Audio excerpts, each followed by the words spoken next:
It gives me a great pleasure to be the moderator for title The Battle Against Fisheries-Related Crimes in Indonesia. So, as we know, that fisheries-related crimes are often transnational, involving various nationalities of fishers recruited by syndicates for their high seas expertise, and are compounded by issues like vessel flagging and jurisdictional waters. Indonesia, as a vast archipelagic nation with extensive marine resources, faces significant challenges in combating these complex crimes, including illegal fishing, human trafficking, and smuggling, exacerbated by corruption and difficulties in obtaining witness statements. So, recent incidents, such as the illegal activities of the Russian flag ransom 3 vessel and the discovery of slavery practice in the Aru Island, highlight the organized nature of these crimes. Additionally, the lucrative smuggling of lobster seeds demonstrates the financial aspects of fisheries-related organized crime, which encompasses fraud and corruption. So, to answer this topic today, in this session, the 3 experts will convey their findings from their research and investigation. So there is Mrs. Nukila Evanti with the complexity of response to slavery crimes in fisheries industry in Indonesia. And then there is Mrs. Rina Syahriani Syahrullah with the illegal fishing in the Ranai Natuna waters, a contemporary issue in Indonesia's exclusive economic zone. And the last is Mrs. Nina Zahara Silviani with the theme smuggling of migrants towards sea routes in Ria Island. Before we start the session, let me tell you how this session will run. Firstly, panelists will present the material for about 10 to 20 minutes. After that, we will have a question and answer or a discussion session, more or less 20 minutes. And the last, we have closing session. So, without further ado, I'd like to read a short bio of the first panelist. The first is Mrs. Nukila Evanti, is the chairwoman of the Civil Society Coalition Against Organized Crimes. She has experience in research advocacy for transnational organized of fisheries crime and has made many changes to protect marginalized groups in the fisheries sector. For example, fishers and coastal communities as well as marginalized and vulnerable groups. She has experience in advocacy research and the maritime borders of Indonesia and Australia, as well as in the border waters of Indonesia with Singapore and Malaysia. To Mrs. Nukila Evanti, you have 20 minutes to present your material. Time is yours. Thank you, moderator. Good afternoon from Indonesia. I would like to ask if moderator can share my PPT. Okay, wait a second. Is that working? Okay. Thank you so much, everyone. Do of the technicality. Okay. My presentations for today regarding the tackling slavery at the sea. So I would like to start why this issue is very important. Next slide, please. Slavery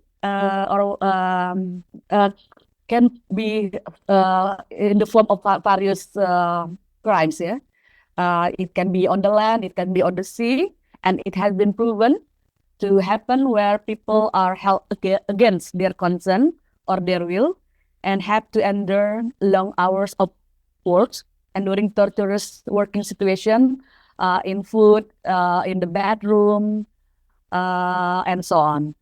No returning to dry land for many months and years, and no opportunity to escape. So, in this my context, around 62% of Indonesia's territory is on the sea and water, reaching 6.32 million square kilometers. This is the source of the Ministry of Marine and Fisheries, while the land area is only 1.91 million square kilometers. Moreover, the border gaps with Singapore, Malaysia, and decent water fishing are not strictly guarded, and lack of prevention of the crimes, particularly from the civil society organizations and legal enforcement. I would like to quote testimonial from the Indonesia crew working on the ship.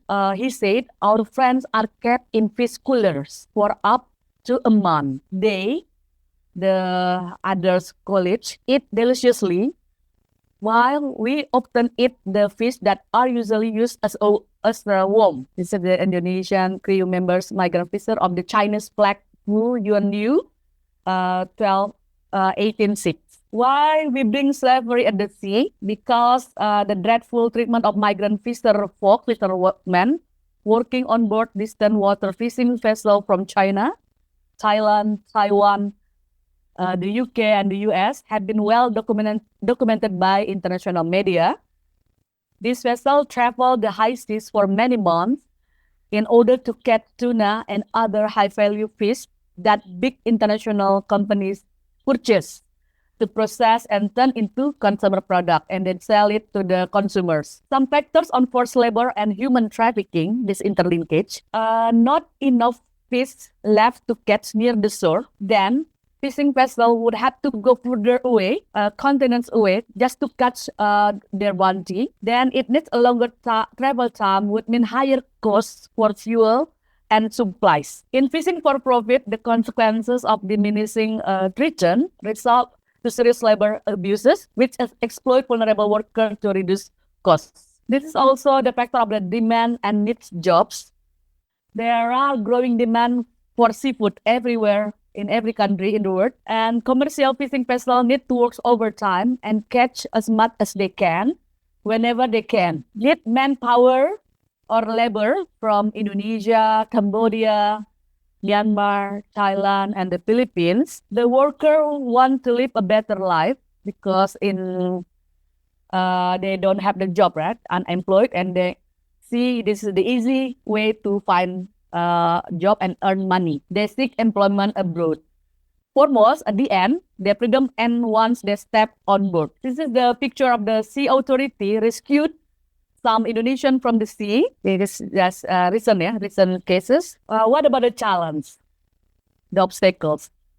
There are still the classic one, lack of legal assistance, including the assistance of lawyers who understand both national and international cases and regulation regarding migrant protection and human trafficking, as well as migrant smuggling. Then, lack of cooperation between countries to ensure the law applies to perpetrators, to the criminals, and lack of legal enforcement and monitoring on the case, and last, lack of advocacy for prevention by the non-governmental organization. So what about mode of the crime? Slavery on the sea consists of crimes involving fraud, withholding wage, excessive overtime work, physical and sexual abuse.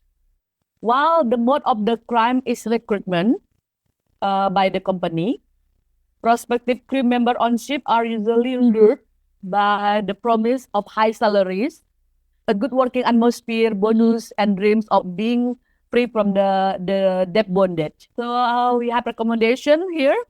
One is to strengthen prevention mechanism and strengthening capacity for the younger generation, those who are still looking for a job, fishermen and coastal communities, and access to justice, including restoration of rights of the victim. Then strengthen law enforcement, more collaboration between the state and law enforcement institutions at the border country, at the coastal countries, and supervision and law enforcement. And the last one is establishment of decent work standard on fishing vessels and occupational health and safety on vessel fish. I think that's all for my presentation. Thank you very much for your attention. Okay, thank you so much for Mrs. Nukila.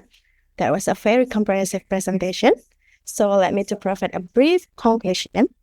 In summary, the plight of migrant fishermen and distant water fishing vessels from countries like China, Thailand, and the US reveals significant labor exploitation in the seafood industry. These workers often endure inhuman conditions, including long confinement and violence. driven by the high demands for seafood and inefficient border control in Indonesia. As vessels operate further offshore, vulnerable workers from Indonesia, Cambodia, Myanmar, Thailand, and the Philippines face mistreatment under false premises of decent pay. To combat this abuse, it's essential to strengthen preventive measures, improve education for marginalized coastal communities, enhance collaboration among states and law enforcement. So once again, thank you so much for Mrs. Nukila. Okay, next we're going to our second panelist is Mrs. Rina Shahriyani Shahrullah, is an associate professor. She obtained her PhD from TC Burns School of Law with the University of Queensland, Australia in 2005. She's active in research and as a speaker in international conference in the field of law at the University of Dubai, UAE, University of Oxford and Cambridge, UK, Harvard University, Boston, USA, and St. Petersburg State University of Economic Russia. And she's also active in community service activities. So, to Mrs. Rina, remind you that you have 20 minutes to present your material. It's your turn. Okay, Assalamualaikum warahmatullahi wabarakatuh. Good afternoon from Batam, Indonesia, and good evening to some of you who watch this, probably from different time zone. Okay, I would like to share my presentation. Let me just do it now. So I hope it's clear for you. So what I'm going to talk about, the presentation is actually part of the research between me, myself, and then some of the students.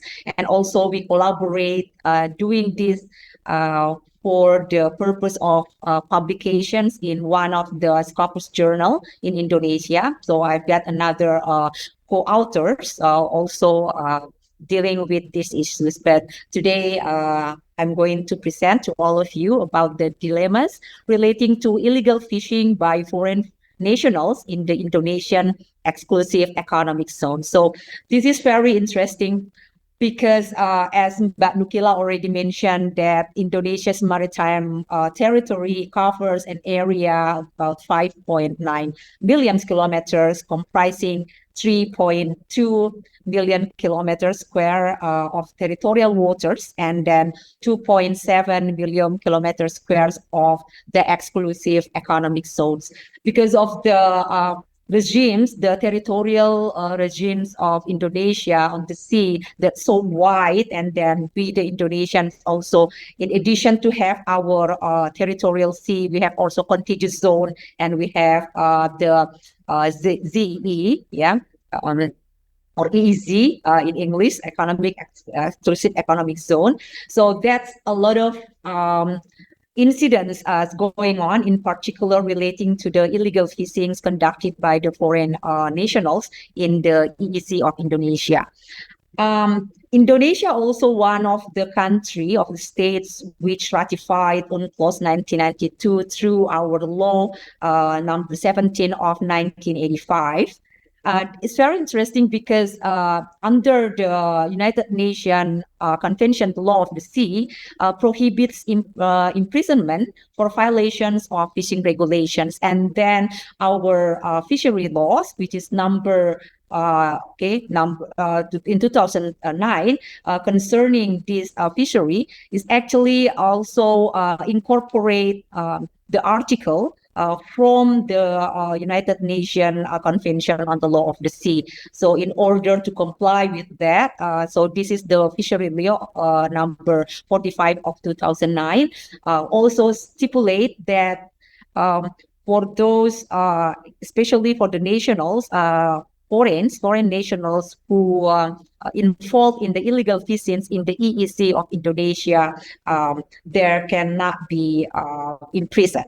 Okay, so only fines can be imposed on them. So this is quite a dilemma because there are many problems concerning with those who are we call it arrested, and then they're going to to the fishery court, and then the judges in the fishery courts having a dilemma whether what to do with this, because some of those the foreign nationals is actually they don't want to pay the fine. So this is what I'm trying to discuss, and to look at how is actually the breakthrough of the law, because the international law is very strict, saying that prohibits the imprisonment for violations of fishing regulations, and is also supported by our national law. But how are we going to look at this issue, and how can we resolve it? And both of Indonesia also comply with the international law, and also comply or impose our national law. So the foreign nationals, the foreign fishermen who are actually quite active in our EEZ, they are from Thailand, Vietnam, the Philippines, and Malaysia. They enter the Indonesian waters, okay, in EEZ, okay.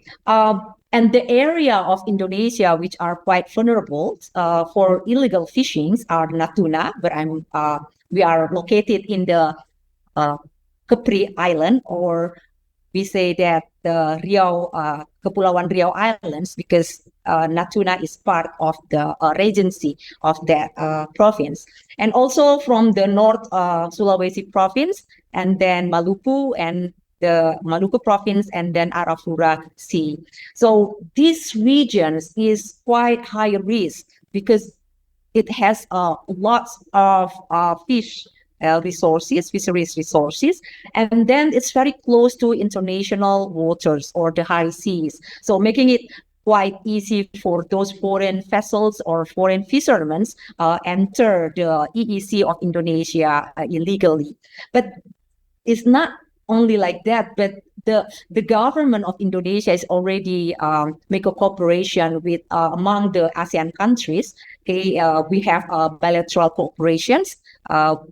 Also, we have the ASEANs, because Indonesia part of ASEAN member states, which address the illegal fishing, which threatens the Indonesian fisheries resources. So under the ASEAN, we have ASEAN 2008 Regional Plan of Action to promote responsible fishing, to combat illegal, unreported, and unregulated fishing.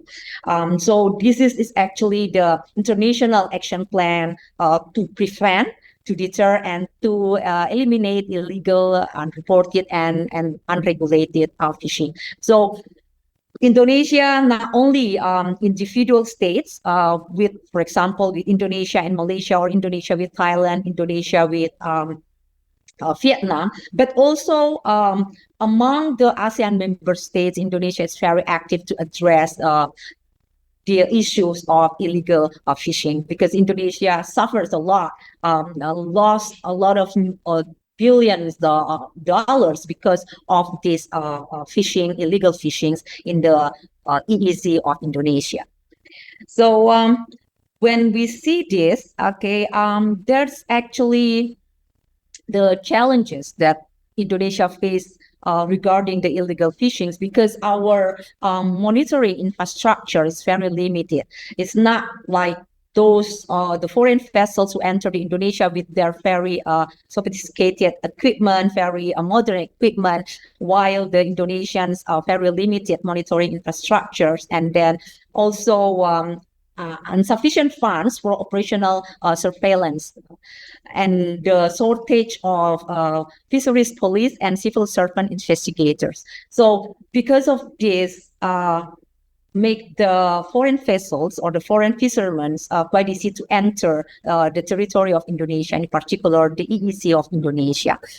Another challenge that we face because of the decline fish stocks in countries conducting illegal fishing is because like the Philippines, Malaysia, Thailand, and Vietnam, because they offer industrializations, so make them or encourage them to get more fishes, to capture more fishes from the neighboring countries like Indonesia. And also advanced communication technology used by foreign vessels, foreign fishing vessels, allow them to track petrol movement. So this is very interesting from the research because usually the foreign vessels, they have more sophisticated and very modern technology, and they know when then our patrols, okay, our navy or the police, okay, or the civil servants, investigators are coming, and then they already track them. So it's easy for them to try to escape from the pursuit from these enforcement, legal enforcers. So when we see here, you can see that in 2024, the data says that to 2024 itself, from January to July, it's 15 foreign vessels involving Philippines, 9 vessels, Malaysia 3, and Vietnam 2, and Russia 1. And this is the data from 2014 to 2020. Well, not only foreign vessels, but also Indonesian vessels also violate the fisheries law in Indonesia. But today I'm focusing more on the foreign vessels. Okay, so, and this is the number. But if you look at the numbers, actually it's quite good because there is a decline from 2000 let's say 2019 to 2020, there is a decline from 107 foreign vessels entering the EEZ of Indonesia, and then in 2020, 88. Yeah. But still, it's a threat for us, the Indonesians, because we lost a lot due to the illegal fishings conducted by the foreign vessels. And then lack of coordinations, also it's one of the challenges and the key elements why number of foreign vessels coming to EEZ of Indonesia. Because if we look at those who involved or the authority involved in the supervisions, in particular, if we talk about the enforcement agency, we have Navy, we have police, and several specialized investigative units from the Ministry of Maritime Affairs and Fisheries, Ministry of Transportation, Customs, Immigration, Environment, and Forestry. So all these units, all these agencies that actually they coordinate, but sometimes there's different approaches from each unit. So they adopt or they implement their own SOP or their own regulations, internal regulations. And also instances of corruption or collaborations with illegal fishers themselves, because they connect to each other. So they know exactly when the patrols come, they know exactly how to escape from the patrols. Public and media criticisms also lead to blame shifting among agencies. So if there's incidents regarding the illegal fishings in the EEZ of Indonesia, so all these agencies are trying to blame each other. They say, oh, this is not our duty and should be handled by the Navy. And the other agencies say, well, that's not the Navy's actually. It should be the police or the other units. So it's actually giving us Indonesia is quite difficult to handle the issue of illegal fishing in the EEZ. So now the law, I'm focusing on the law, illegal fishing. That's why I say the illegal fishing facts versus laws, because the facts is here, like the large number of foreign vessels entering Indonesian waters, and then it's very uncontrollable. Okay, because there are many entry points from Indonesia. Okay, later on I talk more on the Kepri Island, okay, on Natuna. Okay, but then there are many entry points in different parts of Indonesia, make them the illegal fishers quite easy to enter the EEZ of Indonesia. So the focus today, we talk about the Ranai Natuna waters of Rio Islands province in Indonesia, where I'm from. And we have the law, Article 102 of the Fisheries Law states that the criminal imprisonment provisions do not apply to fisheries offenses within the fisheries management area of the Republic Indonesia unless there is an agreement between the Indonesian government and the relevant foreign government. So convicts cannot be sentenced to imprisonment, and thus they can only be fined without the option of substitute cardial sentences. So this is quite a dilemma, okay? Because if there are many incidents where the crews of the foreign vessels they don't want to pay the fines. So this is what we try to look at. How are we going to deal with this issue? So if you look at the map here, this is Natuna Island, okay, a part of the Riau Islands province, and this is very close to the border of Malaysia, and that's why Malaysians fishermen coming, or foreign vessels from Malaysia or even from Vietnam and also from the Philippines, because the location of Natuna Islands is quite close to the high seas or international waters. And the dilemma faced by the public prosecutors who are tasked to execute the criminal court decisions, because the prosecutors lack of the authority to seize conflicts access to enforce fine payments. So because under Article 102 of our fisheries law saying that, well, if there is an incident or there is an illegal fishing, and then there only the only penalties imposed on those vessels or foreign vessels or for illegal fishing is the fine. They cannot be imprisonment.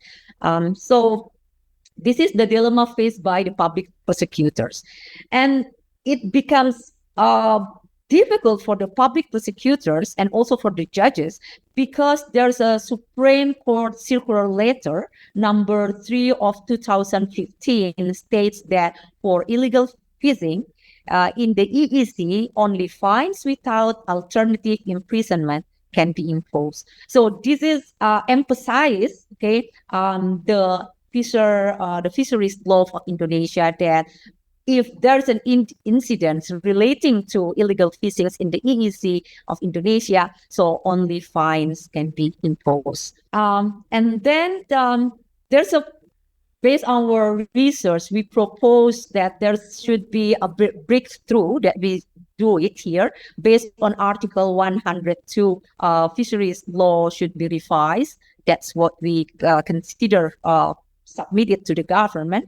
Okay, because the revision should include these two provisions. The first is a deadline for the payment, the fine payment, because there's no deadline for the payment. So we need to say, well, there should be, the regulations should be really strict, saying that, well, there is a fine payment, the deadline for the fine payment. For example, requiring payment within 6 months after the court final decision, because there's a special court for the fisheries. We have the fisheries court, and with an option for installment payments. Okay, so we give also the way out if they cannot pay at once, and then they can also have an option for installment. And the second one, if the fine is not paid within 6 months, the prosecutor can seize and auction the convict's assets to cover the amounts, because the law itself only emphasizes the fine payment. So what happens if those the illegal fishermen, okay, they don't want to pay the payment? So the thing that we come up with this proposal that, well, there should be the authority giving to the prosecutor that they can seize or auction the confiscated assets and to cover the amounts. But of course, there will be a lot of debate regarding this proposition. And then the suggestions, but these suggestions actually align with the fine enforcement concept in Article 2 of the Indonesian Criminal Code, because we try to look at it, what happens if the fine cannot be paid, and what should be done if without giving the imprisonment. So that's actually what I'm trying to say. If you are interested to ask more questions regarding this, you are welcome. Thank you very much for listening. And then I give back to the MC. Thank you. Okay. Thank you so much, Mrs. Rina. So, allow me to provide a brief conclusion to our audience. So, foreign fishermen from Thailand, Vietnam, the Philippines, and Malaysia frequently engage in illegal fishing in Indonesian waters, particularly in vulnerable regions like Natuna, North Sulawesi, Maluku Province, and the Arafura Sea, due to the abundant fishery resources and proximity to international waters. So, despite Indonesia's efforts and the 2008 ASEAN Regional Plan of Action, or RPOA, to combat illegal, unreported, and unregulated, or IUU fishing, challenges persist, including inadequate monitoring infrastructure, limited funding, and shortage on enforcement personnel. Coordination among law enforcement agencies is poor, compounded by issues like corruption and blame shifting. Additionally, the current fisheries law only allows fines without imprisonment, making enforcement ineffective, as prosecutors lack of the authority to seize assets for unpaid fines. Proposed legal amendments suggest deadline for fine payments and asset seizure for non-compliance. So, from the Ms. Rina material, with the key challenges in illegal fishing, highlighting that the issues stem not only from external factors, but also from internal weaknesses within Indonesia. So, thank you so much for the material, Mrs. Rina, for giving such an informative and comprehensive presentation. So, next we're going to our last panelist, is Mrs. Nina Zahara Silviani, is a teaching faculty at Faculty of Law, Universitas Internasional Batam, UIB Indonesia.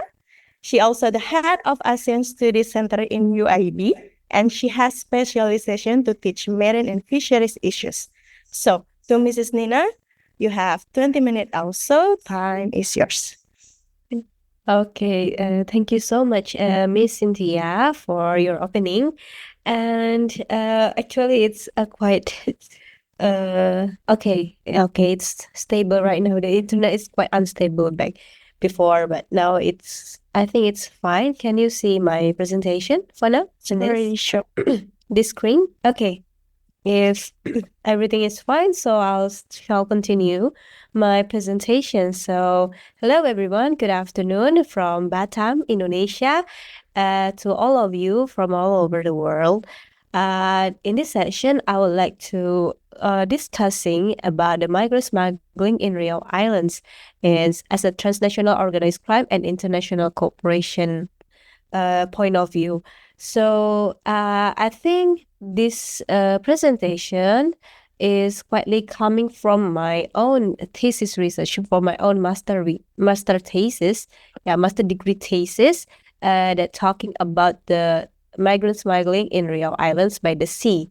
So if we talk about the law will include the United Nations Convention Against Transnational Organized Crime and also United Nations Convention on the Law of the Sea. But in this presentation, I would like to point out about the international cooperation that's already developed in international and national sector. So if we see from this map, I put on two maps, because we're talking about the smuggling of migrants. Smuggling of migrants in Asia is quite familiar in every state of Asia. Yeah, maybe from the Southeast Asia to the northern part of Asia, or from the from the Western Asia to the eastern side of Asia. Yeah, maybe because the conflict in the Middle East or something else. So the smuggling of migrants is quite an issue in Asia Pacific, or especially in Southeast Asia and Indonesia as well. So we see this very big part of map of Asia in the is in the left side of the presentation, we can see the bigger part of Riau Islands. Riau Islands in Indonesia is a province that nearly west of Indonesia. Maybe you can familiar with Bali or the Labuan Bajo in Indonesia, but Riau Islands is one of the part that very outer part of Indonesia and a borderline with some of the Southeast Asian nations, yeah, like Singapore, Malaysia, Vietnam, and Thailand. So in Riau Islands is the gate of some people who wants to going international. Yeah, they want to seek for another chance. Yeah, seek for another chance of work, to raise the economic of the family. Yeah, so they will use the Riau Islands as a transit gate to go international. So in most part of Riau Islands, Tanjung Pinang and Batam and Tanjung Balai Karimun, yeah, three entry points is the gate to go like to Malaysia or Singapore from Riau Islands.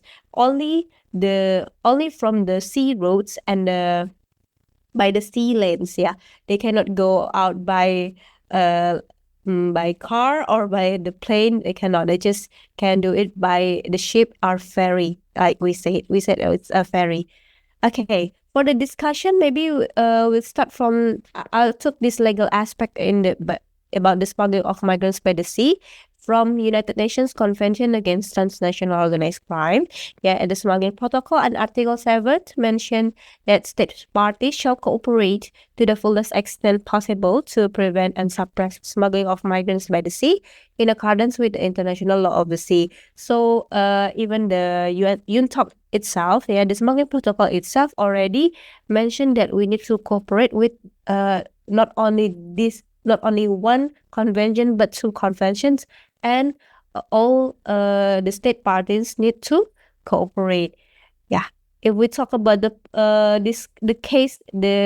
example case, even from the past 2 or 3 months, there are several cases in Riau Islands that the National Institution of Indonesia has make fail the smuggling of migrants from Indonesia to Malaysia. Yeah, from the Indonesian police and Indonesian Navy, they are working together to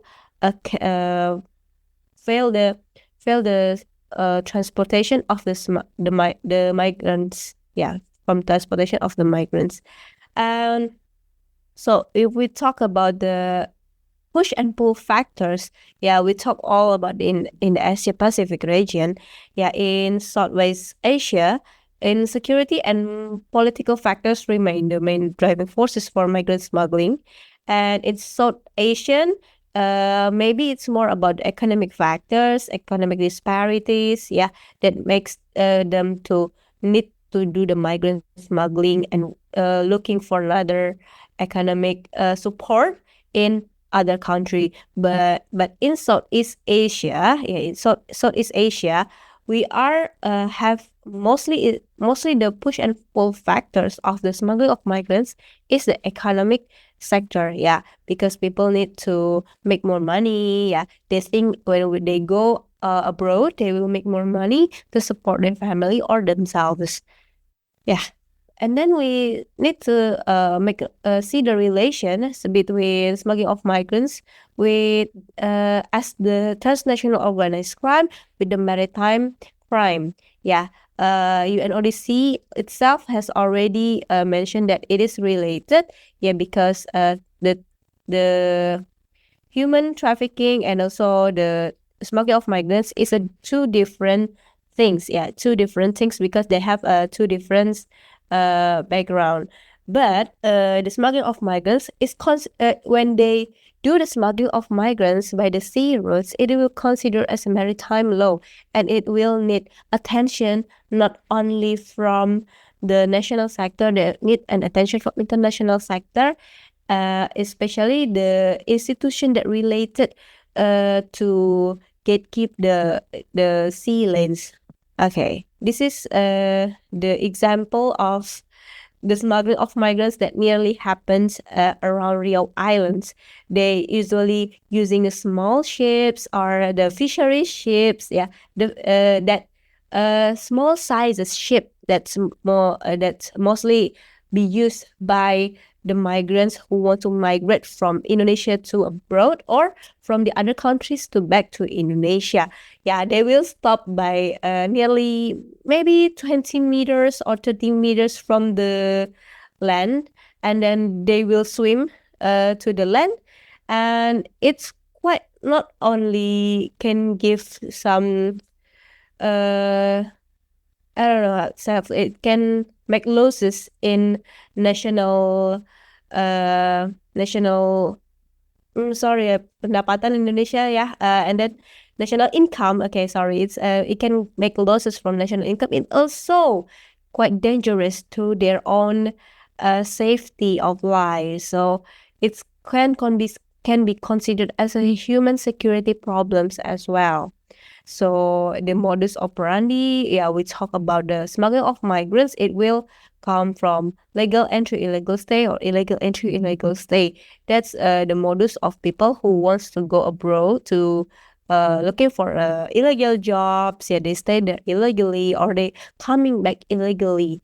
And the implementation of international law is need to be very look at the international law as well. And they need to implement the smuggling protocol and the UNCLOS and other protocols that supporting the safety of life and also the maritime security of the country. And then this is the international maritime law might impact the prevention of smuggling of migrants. And so far for the law basis, we can make a stand from the UNCLOS and also United Nations Convention Against Transnational Organized Crime. Yeah, from the UNCLOS and also the UNCLOS to become the main legal base to prevent the smuggling of migrants. But if we focus on the international cooperation and national cooperation, yeah, as it be mentioned in the UNTOC, yeah, or UNTOC, yeah, we have to do these six things that I mentioned here. For the first is to strengthen national migrant smuggling law and policies, and then strengthen international cooperation, yeah. And then the third one is to improve the investigation and prosecution of migrant smugglers and smuggling networks. Yeah, it can only be reached by the international cooperation. And then they also need to deprive smugglers of their profits. Yeah. And then to enhance the collection, sharing, and analysis of migrant smuggling and related conduct data. And then the last one is to develop the firm regulation regulating the transportation to improve the security. Or maybe I would like to give back to the previous slide when we're talking about the modus operandi of migrant smuggling for the attendees. The legal entry, illegal stay, this modus is usually practiced by they're going abroad with a legal passport, with their own passport. Yeah, they make their own passport and it's legal. They're going out legal. They buy the ticket. They use their passport, and then when they reach the aim country, yeah, and then the next country, the next transit, the maybe the group of the transnational organized crime group, yeah, they will take out their passport and then I don't know, they can save it, they can burn it, yeah. The people that already get smuggled to another country by the legal entry, we have no more passport and no identity in the transit state. So that's gotta be very losses. That's a big losses to Indonesia and also to the human security of Indonesian people. And for the implementation of the cooperation, usually for the UNCLOS itself already became the main cooperation between United Nations state parties. For ASEAN, especially, we have two legal bases to enhance the cooperation, and the special region merely Riau Islands, because we are bordered and delimited with Singapore and Malaysia. We used to have a seagoing cooperation that our police and our navy and our other institutions are working together nearly the Singapore Straits and the Malacca Straits. But the national cooperation to combating migrant smuggling is the one that we need to enhance in the future, because without the strong bound of national cooperation to combat the migrant smuggling, there will not use the international cooperation. It will make the international cooperation fail if we cannot have a strong national cooperation between our institutions. So the discussion, it's usually annually. It's annually discussed and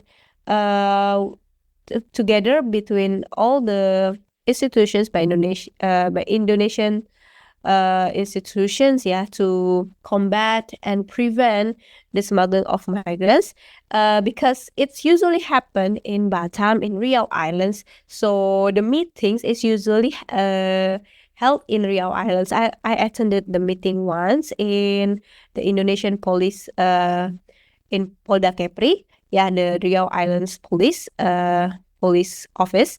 They discuss and also show off their the result of their work, that the smuggling of migrants right now in Indonesia in the past 2 years is going the past 2 or 3 years is going down.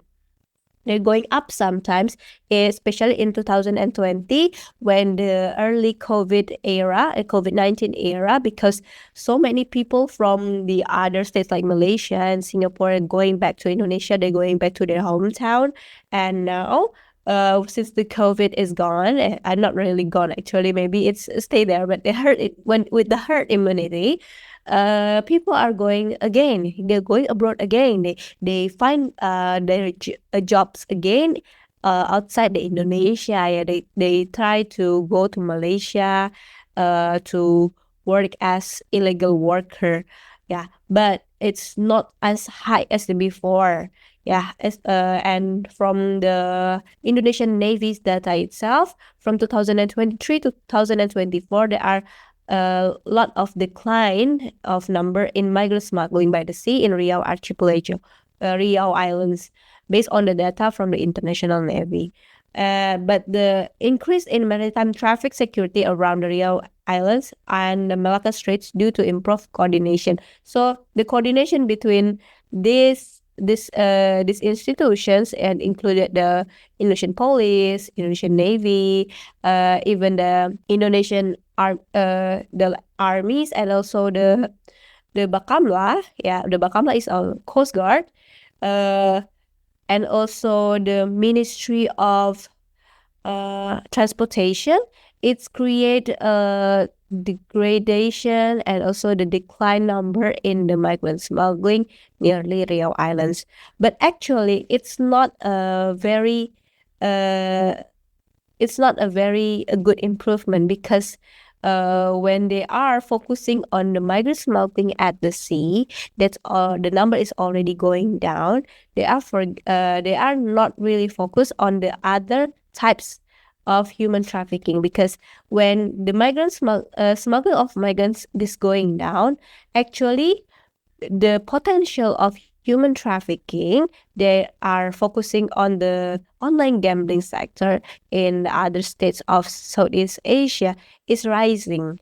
The model of it is looks like smuggling of migrants, but it's actually considered as human trafficking, because all those peoples are actually not knowing that they are when they go abroad they will working as the in an online gambling sector, but they are only being offered a job, but they don't know the describe of the job, the description of the job is what is it like. And then from the smuggling of migrants, it's then changing to the human trafficking in online gambling. So when I go to this discussion in no, 3 or 4 months ago, I told them, yeah, the migrant smuggling number is declining right now, but actually the number of people that are human trafficked and working in the online gambling sector is going up. Yeah, they also going there not only from the Riau Islands, they can go from Jakarta and they can go from other side of Indonesia and not by the sea routes. They going with the plane. Yeah, some of them also going by the sea. They also transit in Singapore, then fly to Thailand or Cambodia, or they're going by the ship to Singapore, and then they Singapore and Malaysia, and then they go to the land routes. Yeah, they go by the land transportation. Yeah, I don't know, by the train or car or bus to the upper part of Southeast Asia, working in online gambling sector. So when we have one problem solved, another problem is coming.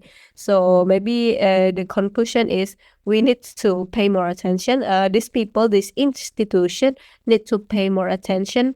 No longer maybe in the sea routes. Yeah, they need to keep the sea routes from the transnational organized crime and the maritime crime, but they need also to pay attention from the human security sector that can include it from the maritime crime as well.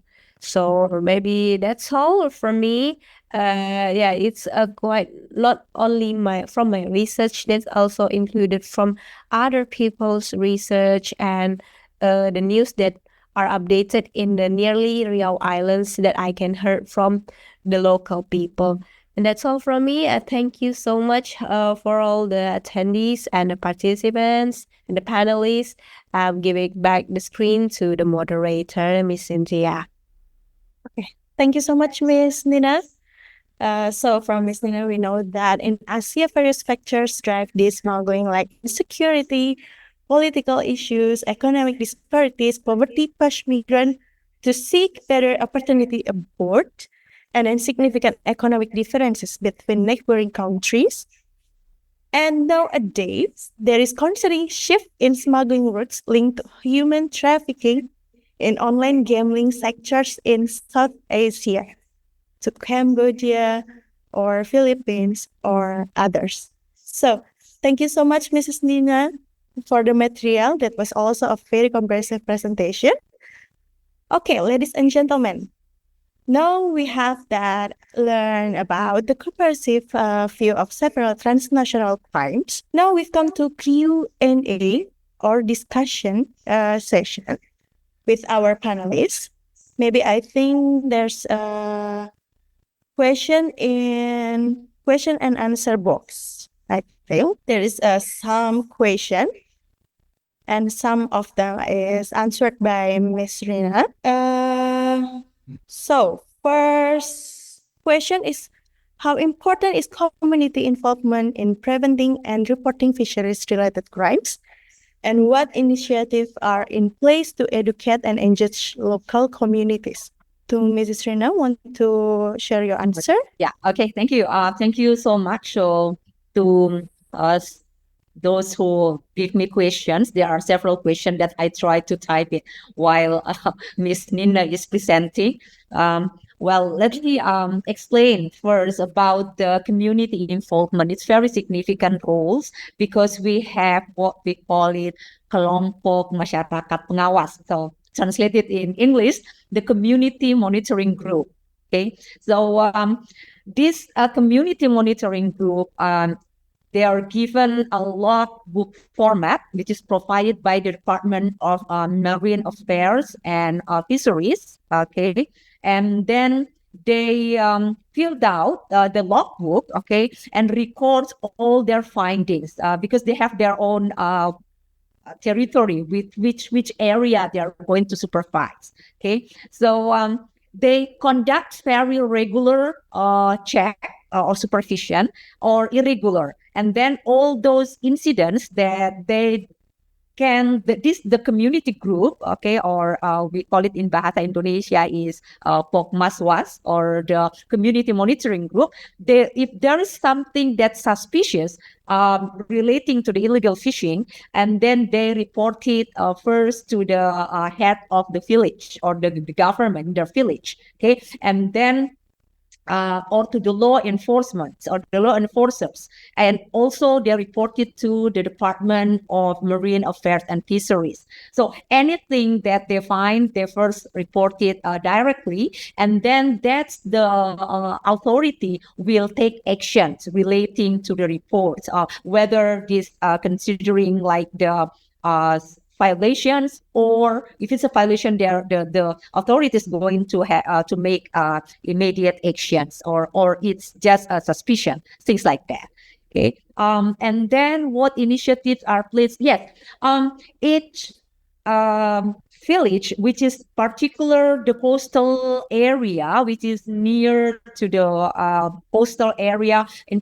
If we talk about the Natuna Islands itself, okay, and the governments educate them, okay, and say that's why the different areas they start to establish what we call it the community monitoring group, because they realize that's very important. The fish in our EEZ or the maritime regimes of Indonesia, which is taken by the foreign vessels and make a lot of laws, not only to the government, but in particular to the community itself. So that's the government, through the Department of Marine Affairs, the Ministry of Marine Affairs, or the Department of Marine Affairs and Fisheries, they educate. And also the NGOs also educate the people, in particular those who are living near the coastal areas. So that's the answer to the questions. Okay, thank you so much, Miss Rina. We will have another question. Until we wait, Miss Nina typing the answer, maybe you could answer one more question, which is about what role do technology and data analysis play in combating transnational crimes related to fisheries in Indonesia? So yes. Okay, okay. I'll just give a brief answers. Actually, it's already typed also, so the other audience can read it from the from the chat box. Okay, we use radar, we use satellites, yeah, we use drones, okay, to monitor, okay, the actions or the suspicious actions by the foreign vessels which is enter the EEZ of Indonesia. Okay, even if like the foreign vessels is from the high seas, okay, or international waters, start like going into the EEZ of Indonesia, and then the radar start to look at it, and then from the satellite. So we have that, we call it a vessel monitoring systems. Okay, and this is part of the fisheries vessel surveillance. And also we use satellite, in order to look at what is really the activities conducted by the foreign vessels. Okay, and actually I already typed it there, moderator. So I think anyone can read it there. So because the time is quite limited. Okay. Okay. Thank you so much. I think it's right. It's for limited times. So we're just going to close this session. But for the last, maybe Miss Nina want to answer the question for what impact does migrant smuggling have on Indonesia's local communities? So Miss Nina will be answer, and then we'll be closing session because we just have until 1:45. Okay, sure. We have 10 minutes left. So we'll breathe. already typing the answers in the Q&A sessions, but mostly when what I want to say to the anonymous questions from this session is what impact does migrant smuggling have on Indonesia's local communities? Maybe what's been I don't know how to say, people in Indonesia may think when I go abroad, even in illegal ways, there will be a lot of chances to get more earnings and I can support my family and myself. But actually, there will have the bad impacts to the local communities because we have no guarantee, we have no insurance, we have no permit. So it could be, I don't know how to say it, that it can backfire us. They can backfire the local communities with a lot of bad impacts. And the impacts as I already written in the answer. Yeah, so don't think to go abroad to work with the illegal way because it could backfire at the local communities. Because the local community mostly is not have the higher education. Yeah, they usually have a lower education from the high school or lower. So it could be have the bad impacts to the local communities. Okay, that's all maybe. Thank you. Okay, thank you so much, Miss Nina. So maybe for the limited times, all the question is actually as I answered in the Q&A box, so you all can read the answer there. So Yeah. we are about to Maybe, talk. Yes. I don't know that if this answer will be shown for the participants in YouTube, but I hope they can read the answers as well. Yeah. Thank you so much, Mrs. Nina and Mrs. Rina. We have one more questions left, I think. Can you Oh, please okay. read it? Yeah. Okay. Okay, the last question. What about the current state of illegal fishing activities in the Ranai Natuna waters? So Miss Rina will answer. Yes, yes. Actually, I already typed it there. As Miss Lina said, I'm not really sure whether all the participants or the audience can read it That's from right. the chat box. I'll just read it. Okay. This is quite new because on the 4th May 2024 at 9 o'clock in the morning is actually there's an operation conducted by Directorate General of Marine and Fisheries Resource Surveillance, and then they managed to arrest one of the foreign vessels from Vietnam, and this actually the foreign vessels with the Vietnamese flag entering the North Natuna Sea. Okay, so I type it there, and then there are two illegal, not only one, but two illegal foreign fishing vessels, So still, there's a problem in our North Natuna Sea. It's always a threat, in particular for the foreign vessel from Vietnam. It's always approaching there. Okay, so that's why we have to improve, our surveillance systems, our satellite, our radar, and also other modern technology. Okay, and also we have to data all the movements.